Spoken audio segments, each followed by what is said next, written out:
That మీరు తీసిన movies అన్నిట్లో కల్లా అంటే ఫస్ట్ ఎవరైతే యాక్ట్ చేస్తారంటో మీ మూవీలో న్యూ హీరోయిన్ కానీ న్యూ హీరో కానీ యాక్ట్ చేసిన వాళ్ళు ఇప్పుడు స్టార్స్ అయ్యారు సార్.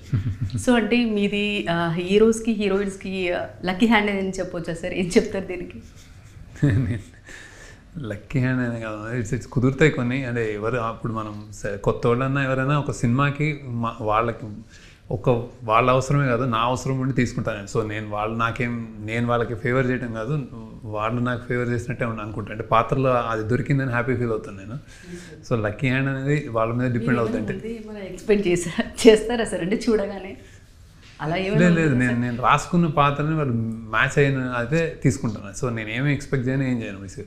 సో దగ్గర నేను ఇలా రాసుకుంటాను, ఇలాంటి మ్యానరిజమ్స్ ఉంటాయి కుర్రోడికి, ఇలా ఉంటుంది, ఈ సన్నగా ఉంటాడో, అలా ఉంటాడో, మసులు ఉంటాడో, లేకపోతే ఏదో అట్లాంటి బేసిక్ అన్నీ చూసుకుని రాసుకునే దానికి దగ్గరగా ఉంటే తీసుకుంటాను అనమాట. సో అందులో నా స్వార్థమే ఉంటుంది బేసిక్. వాళ్ళని నేను ఈ సినిమా తర్వాత వాళ్ళు ఏం చేస్తారు అనేది వాళ్ళది, నా లక్కీ హ్యాండ్ కాదు, వాళ్ళ కష్టం, ఇప్పుడు వాళ్ళ ఎఫర్ట్ మీద ఉంటుంది. సో ఇప్పుడు విజయ్ దేవరకొండ అయినా, నవీన్ పోలిశెట్టి అయినా, వీళ్ళందరూ ఆ సినిమాలో లైవ్ ఇస్ బ్యూటిఫుల్లో, సాయి పల్లవి గారు, కమలేని సాయి పల్లవి, ఎవరైనా సరే ఆ సినిమాకి తగ్గట్టు నేను ఎంచుకుంటాను. తర్వాత ఆ సినిమా తర్వాత వాళ్ళ టాలెంట్, అంటే వాళ్ళు హౌ దే డూ, వాళ్ళ టాలెంట్ నా లక్కీ హ్యాండ్ అనుకున్నాను. అంటే అలా కామెంట్ వచ్చింది సార్. సో మీ ఎక్స్పెక్టేషన్కి రీచ్ అవ్వని వాళ్ళు ఎవరైనా ఉన్నారు సార్? అంటే ఇప్పుడు ఎవరైనా ఉన్నారా సార్ యాక్టర్స్లోనా?